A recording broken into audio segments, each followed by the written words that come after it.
Hi everyone, welcome to success dream path. आज की class में हम लोग एसएससी एमटीएस के लिए जीके जीएस का वन शॉट रिवीजन करेंगे जो बहुत इंपॉर्टेंट है एंड एक्सपेक्टेड क्वेश्चन है। आपका एग्जाम में आने का चांस है। तो चलिए आज स्टार्ट करते हैं जीके जीएस का वन शॉट रिवीजन। सबसे पहले कॉन्सेप्ट है हिस्ट्री से। सिंधु घाटी सभ्यता का सबसे बड़ा स्थल मोहनजोदारो था। सबसे पहले ये मोहनजोदारो होगा, ये इंपॉर्टेंट है। सिंधु घाटी का सभ्यता क्या था? मोहनजोदारो। हड़प्पा सभ्यता का खोजकर्ता दयाराम साहनी थे। दयाराम साहनी इंपॉर्टेंट है, मार्क कर लिए। सिंधु घाटी सभ्यता कांस्य युगीन सभ्यता थी। कौन से युगीन थी? कांस्य युगीन सभ्यता थी। हड़प्पा सभ्यता का पतन पतन नगर लोथल था। लोथल, हड़प्पा सभ्यता का पतन नगर लोथल था। ऋग्वेद सबसे प्राचीन वेद है। सबसे प्राचीन वेद है। ऋग्वेद में देवताओं की संख्या ऋग्वेद में देवताओं की संख्या 33 बता गई है। 33। गायत्री मंत्र ऋग्वेद से लिया गया है। गायत्री मंत्र कहाँ से लिया गया है? ऋग्वेद से लिया गया है। उपनिषद उपनिषद दार्शनिक ग्रंथ है। उपनिषद कौन सा ग्रंथ है? दार्शनिक ग्रंथ है। महावीर जैन धर्म के 24वें तीर्थंकर थे। कितने? 24वें तीर्थंकर थे। कौन? महावीर जैन। गौतम बुद्ध का जन्म कहाँ हुआ था? लुम्बिनी में। गौतम बुद्ध का जन्म लुम्बिनी में हुआ था। ये इंपॉर्टेंट है। बुद्ध को ज्ञान बोध गया में प्राप्त हुआ था। कहाँ? बोध गया। बोध गया में। बुद्ध का महापरिनिर्वाण कुशीनगर में हुआ। कुशीनगर। बुद्ध का महापरिनिर्वाण कहाँ हुआ? कुशीनगर में। कुशीनगर। अशोक मौर्य वंश का महान शासक था। मौर्य वंश का शासक कौन था? अशोक महान शासक था। अशोक का अभिलेख कहाँ है? ब्राह्मणी लिपि में। अशोक का अभिलेख कहाँ है? ब्राह्मणी लिपि में। ब्राह्मणी लिपि में। गुप्त काल को भारत का स्वर्ण युग कहा जाता है। कौन सा युग को स्वर्ण युग कहा जाता है? गुप्त काल को स्वर्ण युग कहा जाता है। समुद्रगुप्त को भारत का नेपोलियन कहा जाता है। नेपोलियन, भारत का नेपोलियन समुद्रगुप्त को कहा जाता है। कालिदास गुप्त काल के प्रसिद्ध कवि थे। कालिदास गुप्त काल के प्रसिद्ध कवि थे। कौन थे? कालिदास। हर्षवर्धन की राजधानी कहाँ थी? कनौज थी। कनौज। हर्षवर्धन की राजधानी कनौज थी। अलवरुनी महमूद गजनबी के साथ भारत आया। अलवरुनी महमूद किसके साथ आया था? गजनबी के साथ भारत आया। गजनबी के साथ। दिल्ली सल्तनत का संस्थापक कुतुबुद्दीन ऐबक था। यह इंपॉर्टेंट है। कुतुबुद्दीन ऐबक। दिल्ली सल्तनत का संस्थापक कौन था? कुतुबुद्दीन ऐबक। कुतुब मीनार का निर्माण इल्तुतमिश ने पूरा किया। इल्तुतमिश ने कुतुब मीनार को पूरा किया है। अलाउद्दीन खिलजी ने बाजार नियंत्रण नीति लागू की। बाजार नियंत्रण लागू किसने की? अलाउद्दीन खिलजी ने। अकबर ने दिन ए इलाही चलाया। अकबर ने क्या चलाया? दिन ए इलाही चलाया। ताजमहल कौन बनवाया? शाहजहां ने बनवाया। ताजमहल शाहजहां ने बनवाया। औरंगजेब अंतिम शक्तिशाली मुगल शासक था। औरंगजेब अंतिम शक्तिशाली मुगल शासक कौन था? औरंगजेब। प्लासी का युद्ध कब हुआ था? 1757 में हुआ था। प्लासी का युद्ध 1757, ये इंपॉर्टेंट है। 1757। बक्सर का युद्ध 1764 में हुआ है। ये दोनों मार्क कर लीजिएगा, इंपॉर्टेंट है। 1857 की क्रांति का नेतृत्व बहादुर शाह जफर ने किया। कौन किया? बहादुर शाह जफर ने। रानी लक्ष्मीबाई झांसी की रानी थी। कहाँ की रानी थी? झांसी की रानी थी। कांग्रेस की स्थापना कब हुआ था? 1885 में कांग्रेस की स्थापना हुआ। महात्मा गांधी दक्षिण अफ्रीका से भारत लौटे थे। कहाँ से लौटे थे? दक्षिण अफ्रीका से। वो लॉ की पढ़ाई करने गए थे। असहयोग आंदोलन कब शुरू हुआ था? 1920 में शुरू हुआ था। भारत छोड़ो आंदोलन आंदोलन 1942 में हुआ। भारत स्वतंत्र 15 अगस्त 1947 को हुआ। भारत स्वतंत्र कब हुआ? 15 अगस्त 1947। ये तो याद ही होगा, हम लोग का भारत के बारे में है। तो आगे है ज्योग्राफी कॉन्सेप्ट से, जो मोस्ट इंपॉर्टेंट को टॉपिक्स हैं उससे रिलेटेड। तो चलिए ज्योग्राफी को स्टार्ट करते हैं। पृथ्वी सूर्य के चारों ओर परिक्रमा करती है। पृथ्वी सूर्य के चारों ओर परिक्रमा करती है। पृथ्वी अपने अक्ष पर पश्चिम से पूरब घूमती है। पूरब से पश्चिम नहीं, उल्टा याद रखिएगा। पश्चिम से पूर्व। पृथ्वी को नीला ग्रह कहा जाता है। पृथ्वी को क्या कहा जाता है? नीला ग्रह। यह इंपॉर्टेंट है, ये PYQ में आया हुआ क्वेश्चन है। पृथ्वी का आकार भू अंडाकार है, ऐसा गोल नहीं होता है, ऐसा होता है, ऐसा हल्का गोल से, ऐसे ऐसे। ये सही से नहीं बना है, ड्राइंग पे मत जाइएगा। भूमध्य रेखा 0 डिग्री अक्षांश है। कर्क रेखा 23.5 डिग्री उत्तरी अक्षांश पर है। ये 23.5 डिग्री कहाँ? उत्तरी अक्षांश। ये इंपॉर्टेंट है, इसी में कंफ्यूज होता है उत्तरी दक्षिणी दक्षिणी। मकर रेखा कहाँ है? 23.5 डिग्री दक्षिणी अक्षांश पे। ये तो याद रह जाएगा, 23.5 उत्तरी और दक्षिणी में सब उल्टा कर देता है, इसी दोनों को आपको याद करना है। अक्षांश रेखा पूर्व पश्चिम दिशा में होता है, ये तो याद हो जाएगा, अक्षांश रेखा पूर्व पश्चिम दिशा से। देशांतर रेखा है उत्तर दक्षिण, ये याद करने में थोड़ा दिक्कत है पर आपको याद करना पड़ेगा। देशांतर रेखा है उत्तर से दक्षिण। ग्रीनविच रेखा 0 डिग्री देशांतर है, 0 डिग्री ग्रीनविच रेखा है, 0 डिग्री याद करिए। भारत उत्तरी और पूर्वी गोलार्ध में स्थित है। कहाँ स्थित है? गोलार्ध में, पूर्वी गोलार्ध में स्थित है, पूर्वी गोलार्ध में। भारत एशिया का महाद्वीप का भाग है। भारत किसका भाग है? एशिया महाद्वीप का भाग है, भारत एशिया महाद्वीप का भाग है। भारत का क्षेत्रफल विश्व में 7वां स्थान रखता है। कितना? 7वां स्थान। भारत की राजधानी कहाँ है? न्यू दिल्ली, नई दिल्ली। भारत की सबसे लंबी नदी कौन है? गंगा नदी, गंगा नदी, गंगा नदी। गंगा नदी उत्तराखंड से निकलती है। गंगा नदी कहाँ से निकलती है? उत्तराखंड से। ब्रह्मपुत्र नदी तिब्बत से निकलती है। सिंधु घाटी सिंधु नदी पाकिस्तान से होकर बहती है, पाकिस्तान से भारत में होकर बहती है, उसको सिंधु नदी है। नर्मदा नदी पश्चिम की ओर से बहती है, पश्चिम की ओर बहती है। ताप्ती नदी पश्चिम की ओर बहने वाली नदी ताप्ती है। कौन सी नदी है पश्चिम की ओर बहने वाली? ताप्ती नदी, ये इंपॉर्टेंट है। गोदावरी दक्षिण भारत की सबसे लंबी नदी है। साउथ में जो नदी है सबसे लंबी नदी है गोदावरी नदी, गोदावरी नदी। कृष्णा नदी बंगाल की खाड़ी में गिरती है। कहाँ गिरती है कृष्णा नदी? बंगाल की खाड़ी में। कावेरी नदी को दक्षिण की गंगा नदी, गंगा कहा जाता है। दक्षिण की गंगा किसे कहा जाता है? कावेरी को। दक्षिण की गंगा किसे कहा जाता है? अभी याद करिए, कावेरी नदी को। गंगा ब्रह्मपुत्र डेल्टा विश्व का सबसे बड़ा डेल्टा है। कौन सा सबसे बड़ा डेल्टा है? गंगा, गंगा ब्रह्मपुत्र डेल्टा सबसे बड़ा डेल्टा है। भारत का सबसे बड़ा मरुस्थल कहाँ है? थार में, थार। सबसे बड़ा मरुस्थल कौन सा है? थार है, थार। सबसे बड़ा मरुस्थल थार है, सबसे बड़ा मरुस्थल क्या है? थार है। हिमालय युवा पर्वत श्रृंखला है। हिमालय युवा पर्वत कौन सा है? पर्वत श्रृंखला है।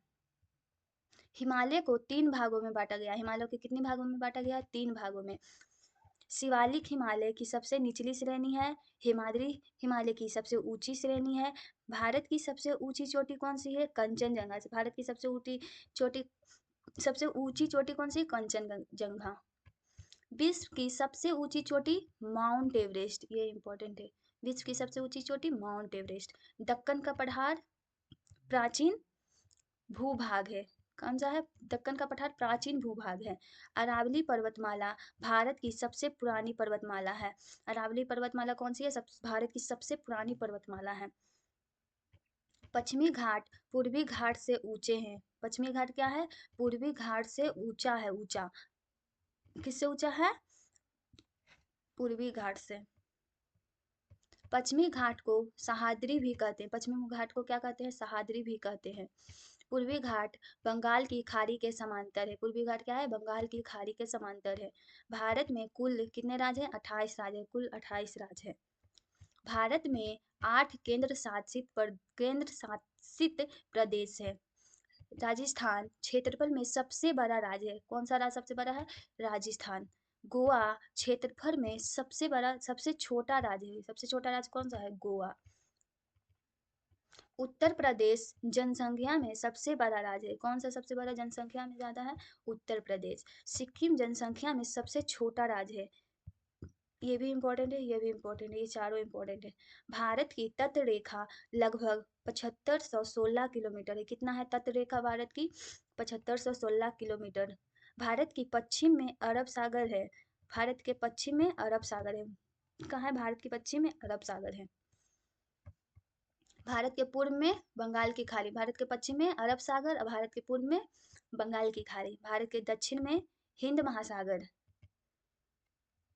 अंडमान निकोबार द्वीप समूह बंगाल की खाड़ी है। अंडमान निकोबार क्या है? द्वीप समूह बंगाल की खाड़ी है। लक्षद्वीप द्वीप समूह अरब सागर में है। कहाँ है? अरब सागर में है। सुंदरवन विश्व का सबसे बड़ा मैंग्रोव वन है। भारत में मॉनसून मुख्य वर्षा प्रणाली है। भारत में मॉनसून में मुख्य वर्षा प्रणाली है। दक्षिण पश्चिम मॉनसून दक्षिण पश्चिम मानसून जून में आता है। दक्षिण पश्चिम एरिया में मानसून कब आता है? जून में आता है। जून में। भारत की कृषि मानसून पर निर्भर करती है। जब मानसून आएगा, बारिश होगा, तब फसल उगेंगे। खरीफ फसल वर्षा ऋतु में बोई जाती है। कब बोई जाती है? वर्षा ऋतु में। वर्षा ऋतु में बोई जाती है। वर्षा ऋतु में। रबी फसल शीत ऋतु में बोई जाती है। जायद फसल ग्रीष्म ऋतु में बोई जाती है। चावल खरीफ फसल है। चावल कौन सा फसल है? खरीफ फसल है। खरीफ। गेहूं रबी फसल है। चाय की खेती सबसे ज्यादा कहाँ होती है? असम में अधिक होती है। चाय की खेती असम में अधिक होती है। कॉफी की खेती कर्नाटक में होती है। कपास काली मिट्टी में उगाई जाती है। कपास कहाँ उगाई जाती है? काली मिट्टी में। उसमें सबसे अच्छा कपास होता है। जलोढ़ मिट्टी सबसे उपजाऊ मिट्टी होती है। कौन सी मिट्टी सबसे उपजाऊ होती है? जलोढ़ मिट्टी। काली मिट्टी कपास के लिए सबसे उपयुक्त है। कौन सा मिट्टी कपास के लिए उपयुक्त है? काली मिट्टी। लाल मिट्टी लौह तत्व से युक्त होता है। उसमें लौह तत्व कुछ मिक्स होता है, इसीलिए लाल मिट्टी बन जाती है। भूकंप प्लेटों की गति से आता है। ज्वालामुखी से लावा निकलता है। क्या निकलता है? ज्वालामुखी से लावा निकलता है। वायुमंडल में नाइट्रोजन की मात्रा सबसे अधिक है। ऑक्सीजन जीवन के लिए आवश्यक गैस है।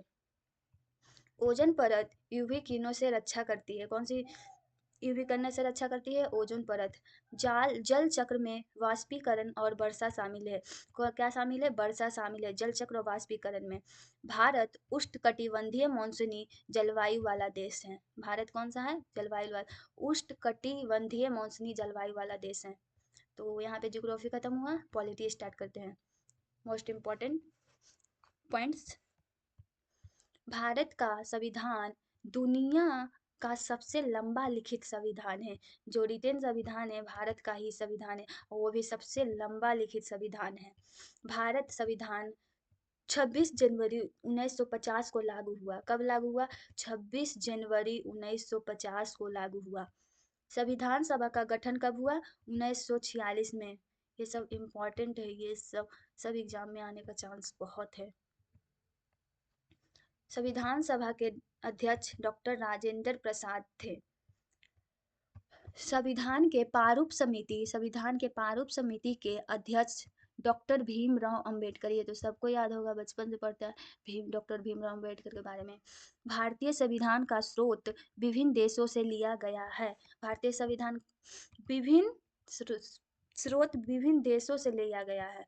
संविधान में वर्तमान 25 भाग है। कितने भाग है? 25 भाग। संविधान में कितने अनुसूचियां हैं? 12 अनुसूचियां हैं। संविधान की प्रस्तावना भारत को संप्रभु, समाजवादी, पंथ निरपेक्ष और लोकतांत्रिक गणराज्य घोषित करती है। संविधान की प्रस्तावना भारत को। प्रस्तावना को संविधान की आत्मा कहा जाता है। आत्मा किसे कहा जाता है? संविधान की आत्मा किसे कहा जाता है? प्रस्तावना को। ये इम्पोर्टेंट है, वेरी वेरी इम्पोर्टेंट। भारत में सरकार की प्रणाली संसदीय है। भारत में सरकार की प्रणाली क्या है? संसदीय है। भारत में संघात्मक व्यवस्था। भारत में कौन सा व्यवस्था? संघात्मक व्यवस्था। भारत का राष्ट्रपति देश का संवैधानिक प्रमुख होता है। भारत का राष्ट्रपति देश का संवैधानिक प्रमुख होता है, संवैधानिक होता है। राष्ट्रपति का कार्यकाल 5 वर्ष का होता है। कितने वर्ष का होता है? 5 वर्ष का होता है। राष्ट्रपति का चुनाव निर्वाचक मंडल द्वारा किया जाता है। किसके द्वारा किया जाता है? चुनाव निर्वाचक मंडल द्वारा। किसको किया जाता है? राष्ट्रपति को। राष्ट्रपति को महाभियोग द्वारा हटाया जा सकता है। इसको इंग्लिश में कहते हैं इम्पीचमेंट, कॉमन वर्ड है। तो राष्ट्रपति को किससे हटाया जाता है? महाभियोग द्वारा हटाया जाता है। उपराष्ट्रपति राज्यसभा को पदेन सभापति होता है। उपराष्ट्रपति का पद सभापति होता है। उपराष्ट्रपति का कार्यकाल कितने वर्ष होता है? 5 वर्ष होता है। इनका भी 5 वर्ष और राष्ट्रपति का भी 5 वर्ष। प्रधानमंत्री देश का वास्तविक कार्यकारी प्रमुख होता है। सबसे प्रमुख कौन वास्तविक कार्यकारी है? प्रधानमंत्री। प्रधानमंत्री की नियुक्ति किसके द्वारा किया जाता है? राष्ट्रपति करता है। कौन करता है? राष्ट्रपति प्रधानमंत्री का नियुक्ति करता है। मंत्री परिषद प्रधानमंत्री के प्रति उत्तरदायी होती है। कौन उत्तरदायी होती है? मंत्री परिषद। लोकसभा का कार्यकाल कितने वर्ष का होता है? 5 वर्ष का। ये तो कॉमन है, याद हो जाएगा। 3 में बोलो, उपराष्ट्रपति, राष्ट्रपति और लोकसभा का कार्यकाल कितना वर्ष होता है? 5 वर्ष होता है। राज्यसभा स्थायी सदन होती है। क्या सदन होती है? स्थायी सदन कौन होती है? राज्यसभा। राज्यसभा के सदस्यों का कार्यकाल कितने वर्ष होता है? 6 वर्ष। ये तो डिफरेंट है, इसको याद करना पड़ेगा। राज्यसभा के सदस्यों का कार्यकाल कितने वर्ष होता है? 6 वर्ष होता है। लोकसभा के सदस्यों की अधिकतम संख्या कितनी होती है? 545 होती है। 545 होती है। राज्यसभा के सदस्यों की अधिकतम संख्या कितनी होती है? 250 होती है। लोकसभा का अध्यक्ष स्पीकर कहलाता है। लोकसभा का अध्यक्ष क्या कहलाता है? स्पीकर कहलाता है। राज्यसभा का अध्यक्ष क्या कहता है? अध्यक्ष उपराष्ट्रपति होता है। राज्यसभा का अध्यक्ष उपराष्ट्रपति होता है। संसद के 3 अंग राष्ट्रपति, लोकसभा और राज्यसभा है। संसद के कौन सा अंग है? राष्ट्रपति, लोकसभा और राज्यसभा। संसद कानून बनाने का सर्वोच्च निकाय है। कानून बनाने का सर्वोच्च निकाय कौन सा है? संसद। धन विधेयक केवल लोकसभा में प्रस्तुत किया जाता है। धन विधेयक कहाँ किया जाता है? केवल ओनली लोकसभा में प्रस्तुत किया जाता है। धन विधेयक पर राज्यसभा केवल सुझाव देता है। लोकसभा में केवल प्रस्तुत किया जाता है और केवल सुझाव दिया जाता है। किसके द्वारा? राज्यसभा द्वारा धन विधेयक में। सर्वोच्च न्यायालय भारत की सर्वोच्च न्यायिक संस्था है। सर्वोच्च न्यायालय क्या है? भारत की सर्वोच्च न्यायिक संस्था है। सर्वोच्च न्यायालय का मुख्य न्यायाधीश राष्ट्रपति द्वारा नियुक्त किया जाता है। सर्वोच्च न्यायालय का मुख्य न्यायाधीश किसके द्वारा नियुक्त किया जाता है? राष्ट्रपति द्वारा नियुक्त किया जाता है।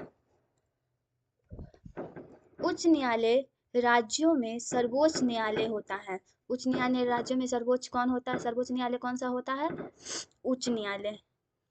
भारत में एकीकृत न्यायपालिका है। भारत में एकीकृत न्यायपालिका है। न्यायिक समीक्षा का अधिकार सर्वोच्च न्यायालय को है। न्यायिक समीक्षा का अधिकार किसको है? सर्वोच्च न्यायालय को। सर्वोच्च न्यायालय को है। मौलिक अधिकार संविधान के भाग 3 में है। मौलिक अधिकार संविधान कितने भाग में? 3 भाग में। ये इंपॉर्टेंट है, जो आने का चांस रहता है। PYQ है, इंक्लूडेड है। मौलिक अधिकारों की संख्या कितनी है? 6 है। 6 है। मौलिक अधिकारों की संख्या कितनी है? 6 है। समानता का अधिकार अनुच्छेद 14 से 18 तक है। समानता के अधिकार अनुच्छेद कितने से कितने तक है? 14 से 18 तक है। स्वतंत्रता का अधिकार अनुच्छेद 19 से 22 तक है। कहाँ से कहाँ तक है स्वतंत्रता का अधिकार? 19 से 22 तक। शोषण के विरुद्ध अधिकार अनुच्छेद 23 और 24 में है। धार्मिक स्वतंत्रता का अधिकार अनुच्छेद 25 से 28 में है। सांस्कृतिक एवं शैक्षणिक अधिकार अनुच्छेद 29-30 में है। संवैधानिक उपचार का अधिकार अनुच्छेद 32 में है। अनुच्छेद 32 को संविधान की आत्मा कहा जाता है। ये इंपॉर्टेंट है। संविधान की आत्मा किस अनुच्छेद को कहा जाता है? अनुच्छेद 32 को संविधान की आत्मा कहा गया है। राज्य के नीति निर्देशक तत्व भाग 4 में है। राज्य के नीति निर्देशक तत्व किस में है? भाग 4 में है। नीति निर्देशक तत्व न्यायालय द्वारा लागू नहीं किए जा सकते हैं। नीति निर्देशक किसके द्वारा लागू नहीं किया जाता है? न्यायालय द्वारा लागू नहीं किया जाता है। मौलिक कर्तव्य भाग 4A में है। मौलिक कर्तव्य अमौलिक कहा गया है? ये दोनों में कंफ्यूजन होता है, मौलिक अधिकार और मौलिक कर्तव्य में। ये मौलिक अधिकार पर दोनों इंपॉर्टेंट है। मौलिक कर्तव्यों की संख्या कितनी है? 11 है। मौलिक कर्तव्यों की संख्या कितनी है? 11। मौलिक कर्तव्यों के 42वें संशोधन से जोड़ा गया। कितने संशोधन से जोड़ा गया है? 42वें से। भारत एक धर्मनिरपेक्ष राज्य है। भारत एक धर्मनिरपेक्ष राज्य है। एकल नागरिकता की व्यवस्था भारत में है। एकल नागरिकता की व्यवस्था कहाँ है? भारत में है। आपातकाल 3 प्रकार का होता है। आपातकाल कितने प्रकार का होता है? 3 प्रकार का। मार्क कर लीजिएगा, इंपॉर्टेंट है। कितने प्रकार का आपातकाल होता है? 3 प्रकार का। राष्ट्रीय आपातकाल अनुच्छेद 352 के अंतर्गत लगता है। 352 का राष्ट्रीय आपातकाल कब लगता है? अनुच्छेद 352 के अंतर्गत लगता है। राष्ट्रपति शासन अनुच्छेद 356 के अंतर्गत लगता है। वित्तीय आपातकाल अनुच्छेद 60 में है। राज्यपाल राज्य का संवैधानिक प्रमुख होता है। राज्यपाल राज्य का संवैधानिक क्या होता है? प्रमुख होता है। संवैधानिक प्रमुख कौन होता है? राज्यपाल का, राज्य का। राज्यपाल की नियुक्ति किसके द्वारा किया जाता है? राष्ट्रपति करता है। कौन करता है? राष्ट्रपति। मुख्यमंत्री राज्य का वास्तविक कार्यकारी प्रमुख होता है। वास्तविक कार्यकारी प्रमुख कौन का होता है? मुख्यमंत्री, राज्य का मुख्यमंत्री होता है। पंचायती राज को 73वां संविधान संशोधन मिला। कितना संविधान मिला? 73वां संविधान संशोधन। नगर पालिकाओं को 74वां संविधान संशोधन मिला। ये 73 74 याद रखिएगा। निर्वाचन आयोग एक संवैधानिक निकाय है। निर्वाचन आयोग क्या है? एक संवैधानिक निकाय है। चुनाव आयोग के मुख्य चुनाव आयुक्त का कार्यकाल कितने वर्ष होता है? 6 वर्ष। नियंत्रक एवं महालेखा परीक्षक को भारत का प्रहरी कहा जाता है। भारत का प्रहरी किसे कहा जाता है? नियंत्रक एवं महालेखा परीक्षक को। संघ लोक सेवा आयोग एक संवैधानिक संस्था है। संवैधानिक संस्था। हिंदी भारत की राजभाषा है। भारत का राष्ट्रीय चिन्ह सारनाथ के अशोक स्तंभ से लिया गया है। भारत का राष्ट्रीय चिन्ह कहाँ से लिया गया है? सारनाथ के अशोक स्तंभ से लिया गया है। तो यहाँ पे तो पॉलिटी फिनिश होता है। इकोनॉमिक स्टार्ट करते हैं। अर्थशास्त्र मानव की आर्थिक गतिविधियां का अध्ययन है। अर्थशास्त्र किसका अध्ययन है? मानव की आर्थिक गतिविधियां का अध्ययन अर्थशास्त्र को कहते हैं। भारत अर्थव्यवस्था को मिश्रित अर्थव्यवस्था कहा जाता है। ये इंपॉर्टेंट है। भारत अर्थव्यवस्था को क्या कहा जाता है? मिश्रित अर्थव्यवस्था कहा जाता है। भारत एक विकासशील देश है, डेवलपिंग देश है। राष्ट्रीय आय किसी देश की कुल आय होती है। राष्ट्रीय आय किसी देश की कुल आय होती है। राष्ट्रीय आय की गणना CSO द्वारा किया जाता है। किसके द्वारा किया जाता है? CSO के द्वारा। ये इम्पोर्टेंट है, रिलेटेड PYQ से। वर्तमान में राष्ट्रीय आय की गणना NSO करता है। प्रेजेंट में भी राष्ट्रीय आय की गणना कौन करता है? NSO। और राष्ट्रीय आय की गणना CSO के द्वारा की जाती है। भारत में योजना आयोग का स्थान नीति आयोग ने लिया है। नीति आयोग की स्थापना 2015 में हुई। पंचवर्षीय योजना आर्थिक विकास के लिए बनाई गई। भारत की पहली पंचवर्षीय योजना कब शुरू हुई? 1951 में। कब शुरू हुई है? 1951 में। पंचवर्षीय योजनाओं का मुख्य उद्देश्य क्या था? आर्थिक विकास। कृषि भारतीय अर्थव्यवस्था की रीढ़ है। कृषि भारतीय अर्थव्यवस्था की रीढ़ कौन सी है? कृषि भारतीय अर्थव्यवस्था। भारत में सबसे अधिक रोजगार कृषि क्षेत्र में है। सबसे अधिक रोजगार कहाँ है? कृषि क्षेत्र में। हरित क्रांति का संबंध कृषि उत्पादन से है। हरित क्रांति के जनक कौन है? MS स्वामीनाथन थे। हरित क्रांति के जनक कौन थे? MS स्वामीनाथन। श्वेत क्रांति का संबंध दुग्ध उत्पादन से है। दूध उत्पादन से है। श्वेत क्रांति के जनक कौन थे? वर्गीज कुरियन। श्वेत क्रांति के जनक कौन थे? वर्गीज कुरियन। नीली क्रांति का संबंध मत्स्य पालन से है। मत्स्य पालन नीली क्रांति का संबंध है। पीली क्रांति का संबंध तिलहन उत्पादन से है। औद्योगिक विकास रोजगार बढ़ाता है। रोजगार बढ़ता है, विकास से रोजगार बढ़ता है। लघु उद्योग रोजगार का सबसे बड़ा साधन है। लघु उद्योग रोजगार का सबसे बड़ा साधन है। कौन सा उद्योग? लघु उद्योग रोजगार। सेवा क्षेत्र भारतीय अर्थव्यवस्था का सबसे बड़ा क्षेत्र कौन सा है? सेवा क्षेत्र, सर्विस सेक्टर। बैंक जन बैंक धन और जमा और ऋण देने का कार्य करता है। बैंक क्या करता है? धन जमा और ऋण देने का काम करता है। ये ऋण मतलब कर्ज हो जाएगा, ऋण कर्ज देने का काम करता है। जैसे हम लोग लोन लेते हैं। भारतीय रिजर्व बैंक भारत का केंद्रीय बैंक है। भारतीय रिजर्व बैंक भारत का केंद्रीय बैंक कौन सा है? भारतीय रिजर्व बैंक है। ये इंपॉर्टेंट है, PYQ भी है। आरबीआई की स्थापना कब हुई थी? 1935 में। ये भी इंपॉर्टेंट है। आरबीआई की स्थापना कब हुई थी? 1935 में। आरबीआई का मुख्यालय कहाँ है? मुंबई में है। आरबीआई का मुख्यालय मुंबई में है। आरबीआई क्या क्या जारी करता है? मुद्रा जारी करता है। भारत में नोट छापने का अधिकार किसको है? आरबीआई को है। नोट छापने का अधिकार किसको है? आरबीआई को। सरकार द्वारा जारी धन को राजस्व कहा जाता है। सरकार द्वारा जारी धन को क्या कहा जाता है? राजस्व कहा जाता है। बजट सरकार की वार्षिक आय व्यय का विवरण करता है। बजट ही हर साल आता है, जो आय व्यय का विवरण होता है। केंद्रीय बजट संसद में प्रस्तुत किया जाता है। केंद्रीय बजट कहाँ प्रस्तुत किया जाता है? संसद में प्रस्तुत किया जाता है। बजट वित्त मंत्री द्वारा पेश किया जाता है। बजट किसके द्वारा पेश किया जाता है? वित्त मंत्री द्वारा। प्रत्यक्ष कर सीधे व्यक्ति से लिया जाता है। आयकर प्रत्यक्ष कर है। आयकर क्या है? प्रत्यक्ष कर है। कर मतलब लोन, कर्ज।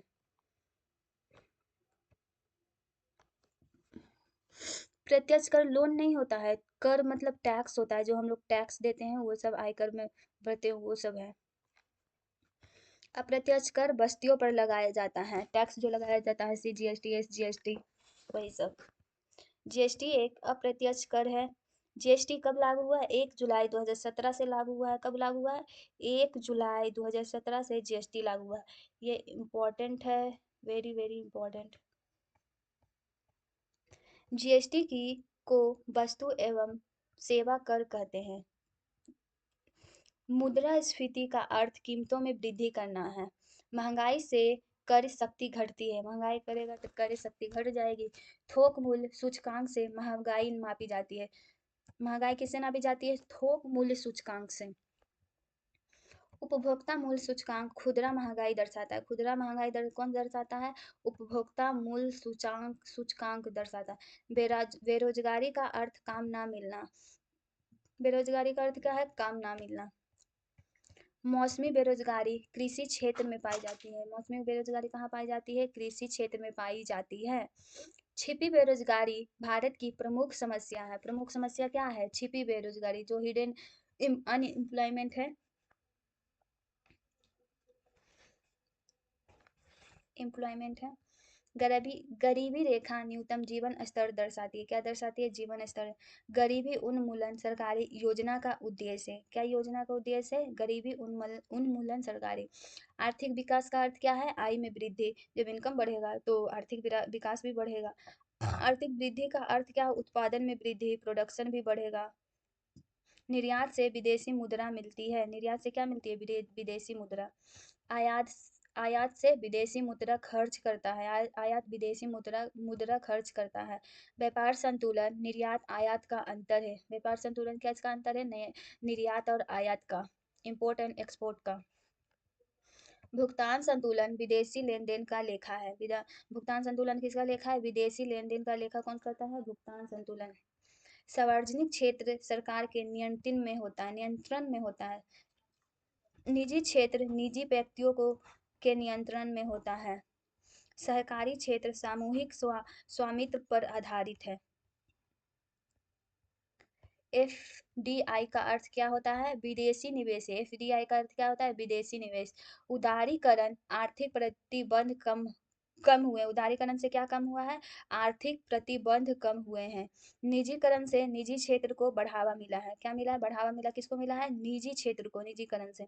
वैश्वीकरण से विश्व बाजार जुड़े हैं। मुद्रा का मुख्य कार्य क्या है? विनिमय का माध्यम है। मुद्रा मूल्य मापने का साधन है। मुद्रा क्या मापने का साधन है? मुद्रा मूल्य मापने का साधन है। बचत भविष्य के लिए आय का हिस्सा होती है। आय का हिस्सा क्या होती है? बचत आय का हिस्सा होती है भविष्य के लिए।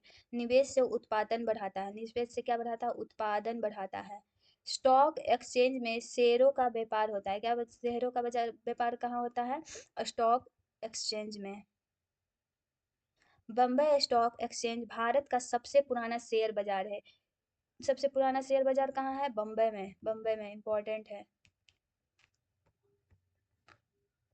नाबार्ड ग्रामीण विकास से जुड़ा बैंक है। नाबार्ड किस बैंक से जुड़ा बैंक है? विकास से जुड़ा बैंक कौन सा है? नाबार्ड ग्रामीण विकास।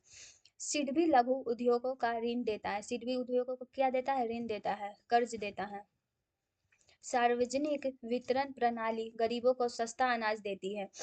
सार्वजनिक वितरण प्रणाली गरीबों को क्या देती है? सस्ता अनाज देती है, जो अपना रोजमर्रा का जिंदगी आसानी से जी सके। तो यहाँ पे history, geography, economy, polity finish हुआ है। तो चलिए स्टार्ट करते हैं। यहाँ स्टैटिक जीके का मोस्ट इम्पोर्टेंट है, रिवीजन भी हो जाएगा आपका। भारत का राष्ट्रीय पशु कौन सा है? बाघ है। भारत का राष्ट्रीय पक्षी मोर है। भारत का राष्ट्रीय फूल कमल है। ये सब तो बचपन से पढ़ते आते हैं, याद होगा, फिर भी रिवीजन करना है तो करना है। राष्ट्रीय वृक्ष क्या है? बरगद है।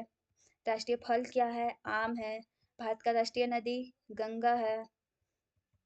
भारत का राष्ट्रीय जलीय जीव गंगा क्या है? कौन है? डॉल्फिन है। भारत का राष्ट्रीय खेल हॉकी माना जाता है। भारत का राष्ट्रीय गीत कौन सा है? वंदे मातरम है। भारत का राष्ट्रीय गान जन गण मन है। राष्ट्रगान के रचयिता रविंद्रनाथ टैगोर हैं। राष्ट्रीय गीत के रचयिता बंकिम चंद्र चट्टोपाध्याय हैं। भारत का राष्ट्रीय प्रतीक कौन है? अशोक स्तंभ है। अशोक स्तंभ सारनाथ से लिया गया है। कहाँ से लिया गया? सारनाथ से। राष्ट्रीय ध्वज का अनुपात क्या है? 3:2 है। राष्ट्रीय ध्वज का डिजाइन पिंगली वेंकैया ने किया है। कौन किया है राष्ट्रीय ध्वज का निर्माण? पिंगली वेंकैया ने। अशोक चक्र में 24 तीलियां होती है, 24 तीलियां।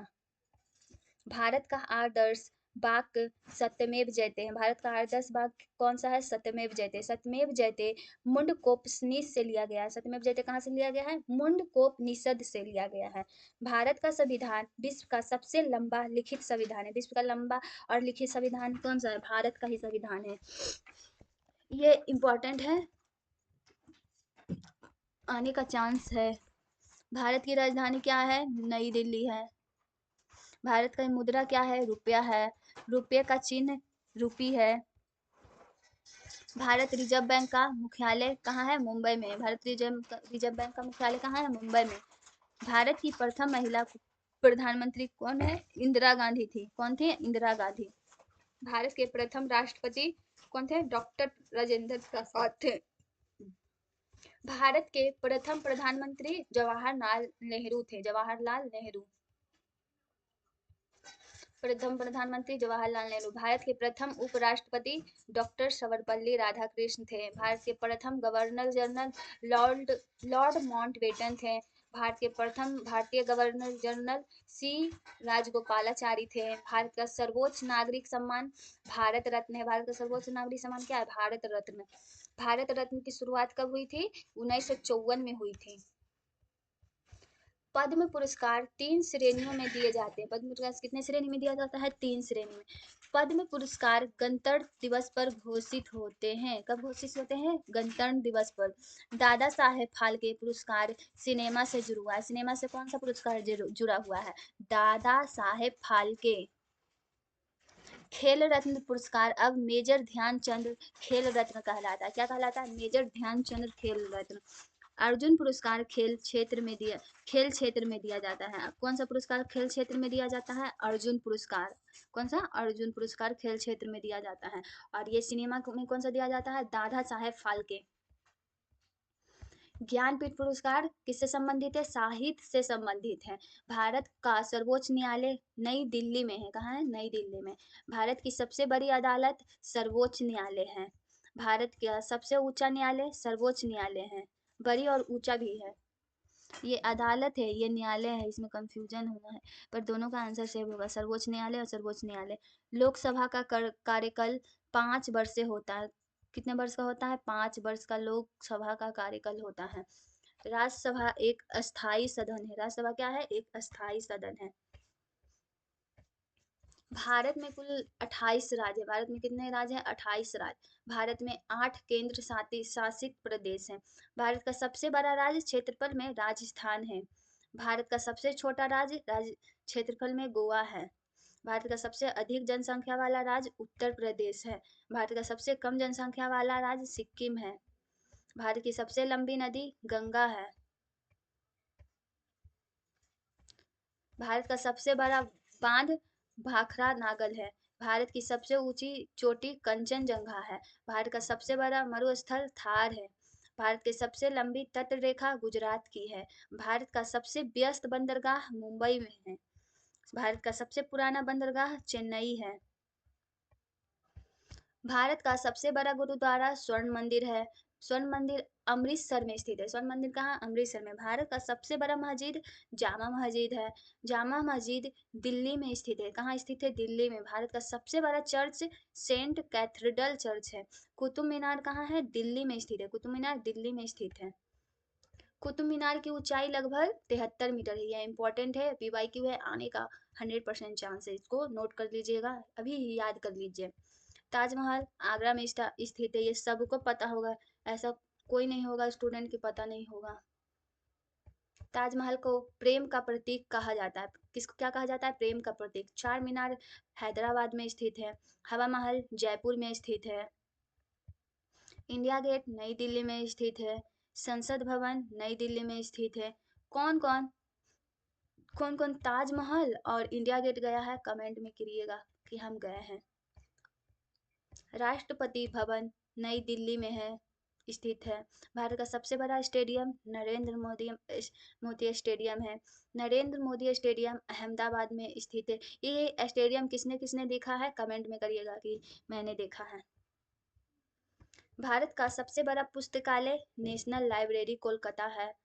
भारत की सबसे बड़ी झील चिल्का झील है। चिल्का झील उड़ीसा में स्थित है। भारत का सबसे बड़ा जल प्रपात जोग फॉल्स है। जोग फॉल्स कर्नाटक में स्थित है। भारत का सबसे बड़ा पशु मेला पुष्कर मेला है। कुंभ मेला विश्व का सबसे बड़ा धार्मिक मेला है। ये मेला महाकुंभ में कौन कौन गया है? कमेंट में करिएगा। तो यहाँ पे स्टैटिक जी का फिनिश होता है, तो यहाँ पे बायोलॉजी का रिवीजन स्टार्ट करते हैं। तो बायोलॉजी क्या है? जीव विज्ञान जीवों का अध्ययन का विज्ञान है। जीव विज्ञान जीवों का अध्ययन का विज्ञान है। जीव विज्ञान के जनक कौन है? अरस्तु माने जाते हैं। कौन माने जाते हैं? अरस्तु। ये इंपॉर्टेंट है, माने जाते हैं। जनक को नाम आता है एग्जाम में। कोशिका जीव की संरचनात्मक एवं क्रियात्मक इकाई है। ये भी इम्पोर्टेंट है। संरचनात्मक और क्रियात्मक इकाई कौन सी है? के कोशिका। कोशिका को खोज किसने की? रॉबर्ट हुक ने। ये तो सबको याद होगा, 8 क्लास का बायो में ही से स्टार्ट हो जाता है। मानव शरीर बहु कोशिकाएं होती है। क्या कौन सी मानव शरीर कौन सी कोशिकाएं होती है? बहु कोशिकाई होती है। अमीबा एक कोशिकीय जीव है। एक कोशिकीय जीव में भी कौन सा है? अमीबा है। एक कोशिकीय जीव क्या है? अमीबा। कोशिका भित्ति केवल पादप कोशिका में होती है। कोशिका झिल्ली अर्ध पारगमय होती है। अर्ध पारगमय क्या होती है? कोशिका झिल्ली। नाभिकीय कोशिका का नियंत्रण केंद्र होता है। कौन केंद्र होता है? न्यूक्लियस होता है। माइटोकॉन्ड्रिया को कोशिका का शक्ति ग्रह कहा जाता है, that is power house of the cell कहा जाता है। राइबोसोम प्रोटीन संश्लेषण का स्थान है। राइबोसोम कहाँ क्या का स्थान है? प्रोटीन संश्लेषण का स्थान है। क्लोरोप्लास्ट में प्रकाश संश्लेषण होता है। क्लोरोप्लास्ट में क्या होता है? प्रकाश संश्लेषण। छोटा छोटा क्वेश्चन में ही हम लोग मिस्टेक करते हैं, तो याद रखिएगा, मिस्टेक होगा पूरा बढ़िया से ध्यान से पढ़िए कि याद कर सके। हम लोग नहीं, आप लोग मिस्टेक करते हैं। प्रकाश संश्लेषण में CO2 और जल का उपयोग होता है। क्या होता है प्रकाश संश्लेषण में? CO2 और जल का, CO2 और H2O का। प्रकाश संश्लेषण के सूर्य का प्रकाश आवश्यक है। कौन सा प्रकाश आवश्यक है? सूर्य का प्रकाश। पौधे स्वपोषी होते हैं, जंतु परपोषी होते हैं। मानव में 206 स्थितियां होती हैं। 206 हड्डी होती हैं। मानव शरीर में 206 हड्डियां होती हैं। यहाँ पे हड्डी है, सॉरी, यहाँ पे हड्डियां होती हैं। 206 स्थितियां भी होती हैं। मानव में 32 दांत होते हैं। मानव में कितने दांत होते हैं? 32 दांत। ये तो सबको पता होगा, हर स्टूडेंट को पता होगा। ऐसा नहीं है कि जो नहीं, जिसको नहीं पता है वो मैसेज जरूर करिएगा कमेंट में। मानव हृदय 4 कक्षों वाला देश है। वाला कक्षों वाला देश नहीं, वाला होता है, सॉरी। मानव हृदय कितने कक्षों वाला होता है? 4 कक्षों वाला। देश देश पढ़ते-पढ़ते देशी बोल दिए हैं। हम लोग का दिल देश बन गया है। हृदय का भार लगभग 300 ग्राम का होता है। कितने भाग का है? 300 ग्राम का। हम लोग का कितना 300 ग्राम का होता है, फिर भी कितना इमोशंस, कितना चीज़ उसमें रहता है छुपा हुआ। हृदय शरीर में रक्त पंप करता है। क्या करता है? रक्त को पंप करता है। समान मानव नाड़ी दर 72 प्रति मिनट होती है। हम लोग का मानव दर 72, 1 मिनट में 72 दर भर मिनट नाड़ी होता है। सोचिए 1 घंटा में क्या होगा, 1 साल में कितना हो सकता है। लाल रक्त का हीमोग्लोबिन के कारण होता है। किसके कारण होता है? हीमोग्लोबिन के कारण। हीमोग्लोबिन ऑक्सीजन का परिवहन करता है। 1 मिनट में हम लोग का इसमें इतना टाइम होता है, फिर भी हम लोग सोचते हैं कि हम लोग काम का कोई नहीं है, काम का, फिर भी देखिए मैं हम लोग का शरीर क्या-क्या करता है। हम लोग का दिल भी धड़कता है, ऑक्सीजन भी करता है, ले रहा है, फ़िल्ट्रेशन भी कर रहा है, डाइजेशन भी कर रहा है, एक्सक्रीशन भी कर रहा है। हम लोग एक काम करके थक जाते हैं। हम लोग का शरीर थकता नहीं है? सोचिए कितना काम करता है। कम से कम हम लोग का बॉडी से भी तो मोटिवेशन लीजिए कि इतना काम कर सकता है। हम लोग भी कर सकते हैं, हम क्यों नहीं कर सकते हैं? एक काम में हम लोग थक जाते हैं, उसको छोड़ देते हैं। तो ये हम लोग का बॉडी से ही मोटिवेशन लेके आगे बढ़िए। एग्ज़ाम में अच्छा करिए, कम से कम याद करके रहिएगा कि एग्ज़ाम में अच्छा जाए। रक्त के 4 प्रमुख घटक होते हैं। कितने घटक होते हैं? 4 प्रमुख घटक होते हैं। लाल रक्त कनिकाएँ ऑक्सीजन होती है। लाल रक्त कनिकाएँ ऑक्सीजन होती है। श्वेत रंग कनिकाएँ रोगों से रक्षा करती हैं। प्लेटलेट्स रक्त का थक्का जमाने से सहायक होती है। जैसे हम लोग का हाथ कट जाता है, तो कैसे थोड़ा देर बाद उसको दाब के रखते हैं तो रुक जाता है। वहाँ पे प्लेटलेट्स आ जाता है, जो आगे नहीं बढ़ने देता है और हम लोग का खून जमाता नहीं है, जमा देता है और खून को रोक देता है। रक्त प्लाज्मा तरल भाग होता है। मानव शरीर में रक्त की मात्रा लगभग 5 लीटर होती है। हम लोग का कितना शरीर होता है? लगभग 5 मीटर होती है। इंपॉर्टेंट है, मार्क कर लीजिएगा और नोट भी कर लीजिएगा। फेफड़े श्वसन अंग है। फेफड़ों में गैसों का आदान प्रदान होती है। हम लोग ऑक्सीजन लेते हैं, CO2 निकालते हैं। कितना हम लोग का 1 मिनट भी बंद नहीं होता है गैसों का आदान प्रदान। 1 मिनट बंद होगा तो मर ही जाएगा इंसान। श्वसन में ऑक्सीजन ग्रहण की जाती है। श्वसन में से ऊर्जा प्राप्त होती है। पाचन तंत्र भोजन का पाचन करता है। क्या करता है? पाचन तंत्र भोजन का पाचन। आमाशय में एचसीएल अम्ल पाया जाता है। क्या पाया जाता है? एचसीएल अम्ल पाया जाता है। यकृत शरीर की सबसे बड़ी ग्रंथि। यकृत मीन्स लीवर। सबसे बड़ी ग्रंथि कौन सी है? लीवर है। राइटिंग पर मत जाइएगा। अग्नाशय पाचन एंजाइम करता है। छोटी आंत पाचन का मुख्य स्थान है। सब छोटी आंत पाचन का मुख्य स्थान क्या है? छोटी आंत है, छोटी आंत, स्मॉल इंटेस्टाइन। बड़ी आंत जल अवशोषण करती है। क्या करती है? जल अवशोषण। वृक्क उत्सर्जन अंग है। मानव में 2 वृक्क होते हैं। मूत्र में यूरिया पाया जाता है। क्या पाया जाता है? यूरिया पाया जाता है।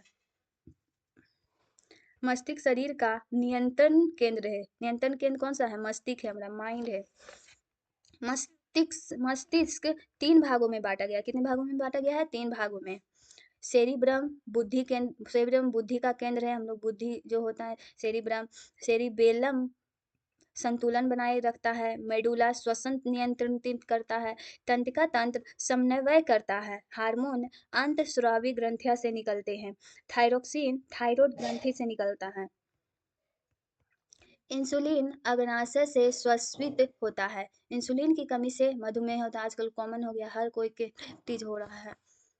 एड्रेनल ग्रंथि आपातकालीन हार्मोन देती है। प्यूटिटरी को मास्टर ग्रंथि कहा जाता है। ये PYQ में पूछा गया बहुत बार। मानव आंख का रंग आइरिस से निर्धारित होता है। नेत्र में दृष्टि रेटिना पर बनती है। हम लोग जो देखते हैं हर चीज़ कलर जो रेटिना पे बनती है। हर चीज़ देख पाते हैं किससे? रेटिना पे जो हम लोग का आँख में पिक्चर बनता है रिफ्लेक्शन से, उसी पे रिफ्रैक्शन से। कान श्रवण और संतुलन का अंग है। कान क्या है? श्रवण और संतुलन का अंग है। त्वचा शरीर का सबसे बड़ा अंग है। हम लोग इमेजिन भी नहीं कर सकते हम लोग कि त्वचा हो सकता है, पर त्वचा ही हम लोग का सबसे बड़ा अंग है। त्वचा शरीर को रक्षा करता है।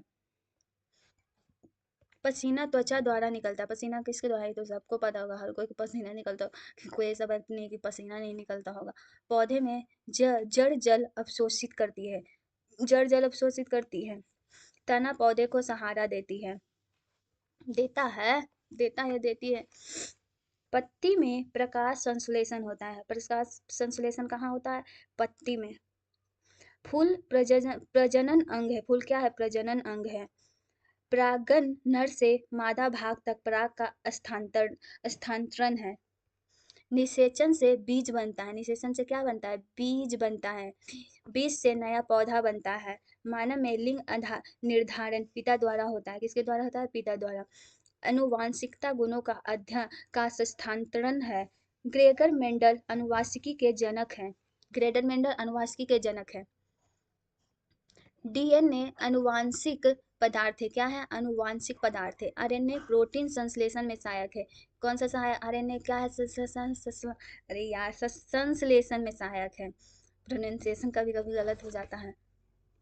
बोलते बोलते कहाँ चल जाते हैं पता नहीं। विषाणु जीवित और निर्जीव के बीच कड़ी है। विषाणु जीवित और निर्वीज के बीच की कड़ी है विषाणु। बैक्टीरिया सूक्ष्म जीव होते हैं। बैक्टीरिया क्या होते हैं? सूक्ष्म जीव होते हैं। एंटीबायोटिक बैक्टीरिया पर प्रभावी होता है। एंटीबायोटिक क्या? बैक्टीरिया जब हो जाता है तो हम लोग उस एंटीबायोटिक लगाते हैं तो बैक्टीरिया धीरे धीरे धीरे धीरे मार देता है। मलेरिया मादा एनोफिलीज मच्छर से फैलता है। कौन सा मादा मच्छर से फैलता है? मादा एनोफिलीज से। ये इंपॉर्टेंट है, माफ कर लीजिएगा, एग्जाम में आपका आने का चांस बहुत है। डेंगू एडीज मच्छर से फैलता है। डेंगू किससे फैलता है? एडीज मच्छर से। टीकाकरण रोग प्रतिरोध बढ़ाता है। तो यहाँ पे तो बायो फिनिश हुआ। तो चलिए स्टार्ट करते हैं केमिस्ट्री का रिवीजन। रसायन विज्ञान पदार्थों के अध्ययन का विज्ञान है। रसायन में पदार्थों का अध्ययन का विज्ञान है। पदार्थ के 3 अवस्थाएं हैं, ठोस, द्रव और गैस। पदार्थ के कणों के बीच रिक्त स्थान होता है। जो खाली होता है पदार्थ के बीच में रिक्त होता है। पदार्थ के कण निरंतर गति करते रहते हैं, मूविंग पोजीशन में रहता है। तत्व शुद्ध पदार्थ होते हैं। यौगिक रासायनिक रूप से जुड़े होते हैं। यौगिक किससे जुड़े होते हैं? रासायनिक रूप से जुड़े होते हैं। मिश्रण भौतिक रूप से जुड़े होते हैं। मिश्रण भौतिक रूप से जुड़े होते हैं। तत्वों को धातु, अधातु और उपधातु में बांटा गया है। तत्वों कौन कौन सा धातु में बांटा गया है? धातु, धातु, अधातु और उपधातु में बांटा जाता है। सोडियम क्या है? एक धातु है। ऑक्सीजन एक अधातु है। सोडियम धातु है, ऑक्सीजन एक अधातु है। सिलिकॉन उपधातु है। ये तीनों का एग्जाम्पल हो गया। धातु में हो गया, तत्वों के 3 है। धातु हो गया सोडियम, अधातु हो गया ऑक्सीजन और सिलिकॉन हो गया उपधातु। तीनों का एग्जाम्पल याद रखिएगा तो याद रहेगा। धातु उष्मा और विद्युत की सुचालक होती है। धातु उष्मा और विद्युत की सुचालक होती है। अधातु समानता कुचालक होती है। क्या होती है? कुचालक। लोहा क्या खाता है? जंग खाता है। जंग लग जाता है, हम लोग हवा में छोड़ देते हैं, पानी में लग जाता है, ऐसे खुला भी छोड़ देंगे तो हम लोग का जंग लोहा में लग ही जाता है। जंग लगना ऑक्सीकरण की प्रक्रिया है। जंग को रोका जा सकता है गैल्वेनीकरण से। हम लोग जंग को रोक सकते हैं। गैल्वेनीकरण एक प्रोसेस, केमिकल प्रोसेस होता है, उससे हम लोग को जंग नहीं लगेगा लोहा में। रासायनिक अभिक्रिया में पदार्थों का पूर्ण विनाश होता है। क्या होता है? पूर्ण विनाश होता है। उष्मा उष्माक्षेपी अभिक्रिया में उष्मा निकलती है। उष्माक्षेपी में उष्मा निकलती है। उष्मा शोषी अभिक्रिया में उष्मा ली जाती है। उष्माक्षेपी अभिक्रिया में उष्मा निकलती है और उष्मा शोषी अभिक्रिया में उष्मा से ली जाती है। अम्ल खट्टे स्वाद होते हैं। अम्ल खट्टे स्वाद होते हैं। क्षार कड़वे स्वाद होते हैं, स्वाद के होते हैं। लिटमस अम्ल अम्ल में लाल हो जाता है। लिटमस अम्ल में लाल हो जाता है। जब हम लोग लिटमस रिएक्शन कराते हैं तो लाल हो जाएगा। लिटमस क्षार में नीला हो जाएगा। हम लोग जब बेस से मिक्स करेंगे तो लिटमस नीला हो जाएगा। ये दोनों इंपॉर्टेंट है, कंफ्यूजन होगा याद कर लीजिएगा। पहले अभी ही याद कर लीजिए। हाइड्रोक्लोरिक अम्ल पेट में पाया जाता है। हम लोग को जो पाचन होता है फूड सब हाइड्रोक्लोरिक एसिड ही हेल्प करता है डाइजेशन में। सल्फ्यूरिक अम्ल को अम्लों का राजा कहा जाता है। VVI है, इंपॉर्टेंट है। अम्लों का राजा किसे कहा जाता है? सल्फ्यूरिक एसिड को। सल्फ्यूरिक अम्ल को अम्लों का राजा कहा जाता है। सोडियम हाइड्रोक्साइड एक प्रबल क्षार है, बेस है। तटस्थरी स्थिरीकरण अभिक्रिया में अम्ल और क्षार मिलते हैं। कौन मिलते हैं? अम्ल और क्षार किसके मिलते हैं? तट स्थिरीकरण अभिक्रिया में। नमक अम्ल और क्षार से बनता है। बेस एसिड और बेस दोनों से नमक बनता है। खाने का नमक कौन सा होता है? सोडियम क्लोराइड है। बेकिंग सोडा सोडियम बाइकार्बोनेट है। ये सब नाम आता है, छोटा छोटा क्वेश्चन इंपॉर्टेंट है। वॉशिंग सोडा सोडियम कार्बोनेट है। Plaster of Paris calcium sulphate होता है। जल का रासायनिक सूत्र H2O होता है। ये तो सबको याद होगा, ऐसा छोटा बच्चा तक याद होगा, H2O होता है। जल सार्वभौमिक विलायक कहलाता है। क्या कहलाता है? जल सार्वभौमिक विलायक कहलाता है। शुद्ध जल का pH मान कितना होता है? 7 होता है, 7 होता है। अम्लीय घोल का pH 7 से कम होता है। 7 से कम क्या होता है? अम्लीय घोल का pH। क्षारीय घोल का 7 से अधिक होता है। एसिड है तो 7 से कम होगा उसका pH। अगर बेस है तो pH मोर देन 7 होगा। दहन अभिक्रिया में ऑक्सीजन आवश्यक होती है। दहन अभिक्रिया में क्या आवश्यक होती है? ऑक्सीजन आवश्यक होती है। ईंधन जलने पर ऊर्जा देता है। क्या देता है? ऊर्जा देता है। पेट्रोल एक जीवाश्म ईंधन है। क्या है? जीवाश्म ईंधन है। कोयला एक ठोस जीवाश्म ईंधन है। क्या है? ठोस जीवाश्म ईंधन है। सीएनजी स्वच्छ ईंधन है। अब प्रेजेंट में अभी बहुत सारा गाड़ी सीएनजी ही से चलता है। साबुन क्षारीय प्रकृति का होता है। डिटर्जेंट कठोर जल में भी प्रभावी होता है। कठोर जल में साबुन झाग नहीं बनता है। हार्ड वाटर रहेगा ना तो साबुन में साबुन झाग नहीं बनता है। जल की कठोरता कैल्शियम और मैग्नीशियम से होती है। किससे होती है जल की कठोरता? कैल्शियम और मैग्नीशियम से। यह इंपॉर्टेंट है, PYQ भी। ये बहुत सारे एग्जाम, ऑल वनडे एग्जाम में पूछा गया है, तो इसको मार्क करिएगा, नोट करिएगा, अभी ही याद कर लीजिए। परमाणु पदार्थ सबसे छोटा कण है। परमाणु एटम पदार्थ का सबसे छोटा कण है। परमाणु सबसे छोटा कण। परमाणु में प्रोटॉन न्यूट्रॉन और इलेक्ट्रॉन होते हैं। क्या क्या होते हैं? प्रोटॉन न्यूट्रॉन और इलेक्ट्रॉन। इलेक्ट्रॉन ऋणात्मक आवेश वाला कण है। इलेक्ट्रॉन क्या है? ऋणात्मक आवेश वाला कण है। ये निगेटिव चार्ज रहता है इलेक्ट्रॉन। प्रोटोन प्रोटॉन होता है और न्यूट्रॉन होता है। न्यूट्रल तो न्यूट्रल चार्ज होता है और प्रोटॉन पॉजिटिव चार्ज होता है। प्रोटॉन घनात्मक आवेश वाला कण है। न्यूट्रॉन का कोई आवेश नहीं होता है। परमाणु संख्या प्रोटॉनों की संख्या बताती है। परमाणु संख्या क्या? प्रोटॉनों की संख्या बताती है। द्रव्यमान संख्या प्रोटॉन और न्यूट्रॉन का योग है। समस्थानिक तत्वों के परमाणु संख्या समान होती है। कार्बन की परमाणु संख्या 6 है। ऑक्सीजन की परमाणु संख्या 8 है। हाइड्रोजन सबसे हल्का तत्व है। यह आ जाता है एग्जाम में, इंपॉर्टेंट है, PYQ भी है, मार्क कर लीजिए। कार्बन की संयोजकता 4 होती है। कार्बन कार्बनिक यौगिक बनाता है। कार्बन क्या बनाता है? कार्बनिक यौगिक बनाता है। पेट्रोलियम को काला सोना कहा जाता है। काला सोना किसे कहते हैं? पेट्रोलियम को काला सोना कहा जाता है। आसवन द्वारा तरल पदार्थ अलग किया जाता है। किसके द्वारा तरल पदार्थ अलग किया जाता है? आसवन द्वारा। क्रिस्टलीकरण शुद्ध पदार्थ प्रताप होता है। शुद्ध पदार्थ प्राप्त होता है। संक्षारण धातुओं की क्षति है। संक्षारण धातुओं की क्या है? क्षति है। एलॉय दो या अधिक धातुओं का मिश्रण होता है। एलॉय किसका किसका धातु होता है? दो और अधिक से मिश्रण का धातुओं का मिश्रण होता है एलॉय। स्टील लोहे का मिश्रित धातु है। क्या है? स्टील लोहे का मिश्रित धातु है। पीतल तांबा और जस्ता मिश्रित धातु है। पीतल और तांबा, पीतल, तांबा और जस्ता मिश्रित धातु है। कांसा, तांबा और टीन भी मिश्रित धातु है। ऑक्सीकरण में ऑक्सीजन का संयोग होता है। अपचयन में ऑक्सीजन का निष्कासन होता है। अपचयन में किसका निष्कासन होता है? ऑक्सीजन का निष्कासन होता है। तो यहाँ पे तो केमिस्ट्री फिनिश होता है, तो स्टार्ट करते हैं फिजिक्स का रिवीजन। फिजिक्स का है भौतिक विज्ञान, ऊर्जा, बल, गति का अध्ययन। किसका किसका अध्ययन है? भौतिक विज्ञान, ऊर्जा का है, बल का है और गति का है। 3 गो का भौतिक विज्ञान का अध्ययन है। लंबाई की एसआई इकाई क्या है? मीटर है। लंबाई की एसआई इकाई क्या है? मीटर है। द्रव्यमान की एसआई इकाई क्या है? किलोग्राम। समय की एसआई इकाई क्या है? सेकंड है। तापमान की एसआई इकाई क्या है? केल्विन है। विद्युत धारा की एसआई इकाई क्या है? एम्पियर है। एम्पियर विद्युत धारा की इकाई है। बल वस्तु की गति या आकार बदल सकता है। बल क्या कर सकता है? वस्तु की गति या आकार बदल सकता है। न्यूटन गति के नियमों के जनक हैं।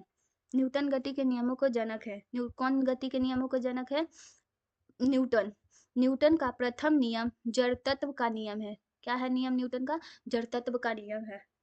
न्यूटन का द्वितीय नियम क्या है? F=m में है। न्यूटन का तृतीय नियम क्या है? क्रिया प्रतिक्रिया का नियम है।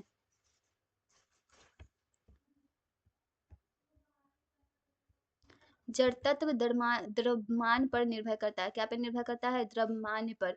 घर्षण बल गति का विरोध करता है। घर्षण बल क्या करता है? विरोध करता है।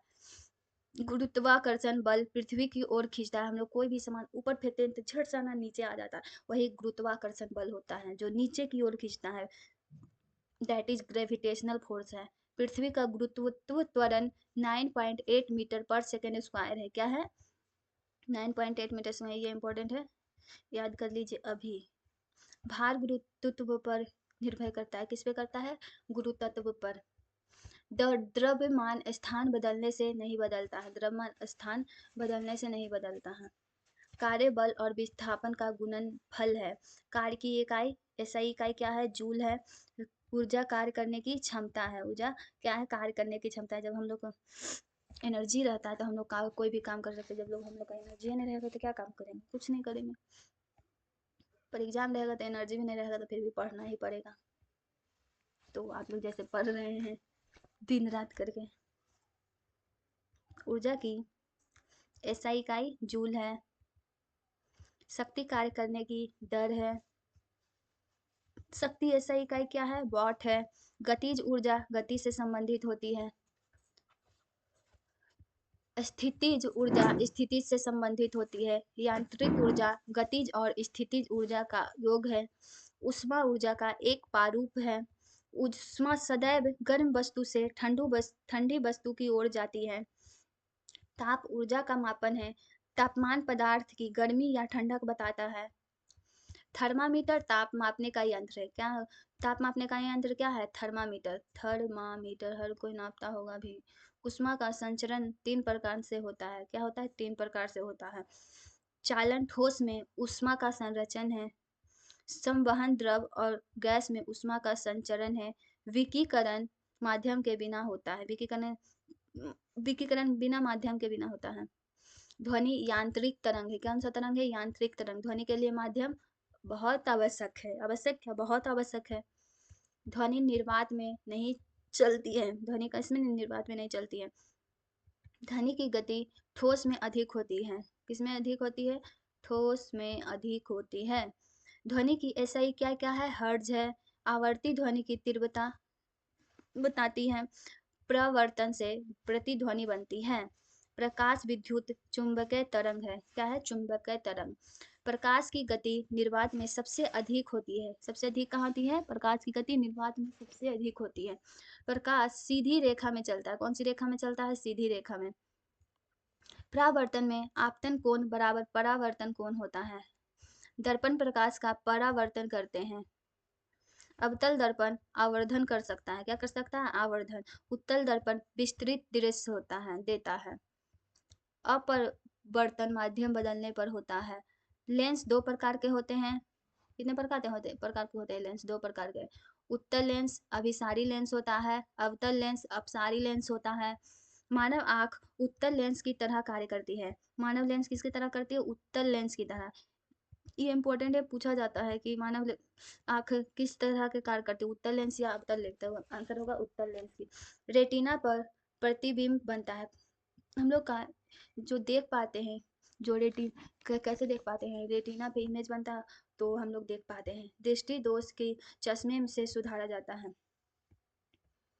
विद्युत आवेश 2 प्रकार के होते हैं। कितने प्रकार के होते हैं? 2 प्रकार के विद्युत आवेश होते हैं। समान आवेश परस्पर प्रतिकर्षित करते हैं। क्या करते हैं? प्रतिकर्षित करते हैं। असमान आवेश परस्पर आकर्षित करते हैं। विद्युत धारा आवेश का प्रभाव है। क्या प्रभाव है? आवेश का प्रभाव है। विद्युत धारा की एसआई इकाई क्या है? एम्पियर है। एम्पियर ऐसा यूनिट पूछा जाता है विद्युत धारा की। ओम का नियम V equal to I R है। क्या है नियम? V equal to I R. प्रतिरोध की एसआई इकाई क्या है? ओम है। तांबा विद्युत का सबसे अच्छा चालक है। क्या है? अच्छा चालक है, अच्छा चालक। रबर विद्युत का कुचालक है, बैड कंडक्टर है। विद्युत शक्ति P इक्वल टू वी आई होती है। क्या होती है? P इक्वल टू वी आई। विद्युत ऊर्जा का मापन किलोवाट आवर में होता है। क्या होता है? Kilowatt hour. विद्युत ऊर्जा का मापन किसमें होता है? किलोवाट। ये इंपॉर्टेंट है, क्वेश्चन आया हुआ है एमटीएस में। चुंबक उत्तर और दक्षिण ध्रुव रखता है। समान ध्रुव प्रतिकर्षित करता है, असमान ध्रुव आकर्षित करता है। विद्युत मोटर विद्युत ऊर्जा को यांत्रिक ऊर्जा में बदलती है। जनरेटर यांत्रिक ऊर्जा को विद्युत ऊर्जा में बदलता है। नवीकरणीय ऊर्जा स्रोत समापन नहीं होता है। सौर ऊर्जा नवीकरणीय ऊर्जा है। क्या ऊर्जा है? नवीकरणीय ऊर्जा है। नवीकरणीय ऊर्जा। नवीकरणीय सौर ऊर्जा कौन सा ऊर्जा है? नवीकरणीय ऊर्जा। पवन ऊर्जा नवीकरणीय ऊर्जा है। जीवाश्म ईंधन अनवीकरणीय होते हैं। तो यहाँ पे आपका जीके जीएस का रिवीजन 1 शॉट में कंप्लीट होता है। तो फिर मिलेंगे नेक्स्ट वीडियो में न्यू एनर्जी का साथ। तो मिलिए, तब तक thank you for watching. Like share and subscribe. And अगर वीडियो अच्छा लगा तो कमेंट करिएगा और इस वीडियो को पूरा देखिएगा। आपका एग्जाम में एक भी क्वेश्चन छूटेगा नहीं और आपका लास्ट मिनट रिवीजन बहुत अच्छा से हो जाएगा। तो तब तक thank you for watching. Bye.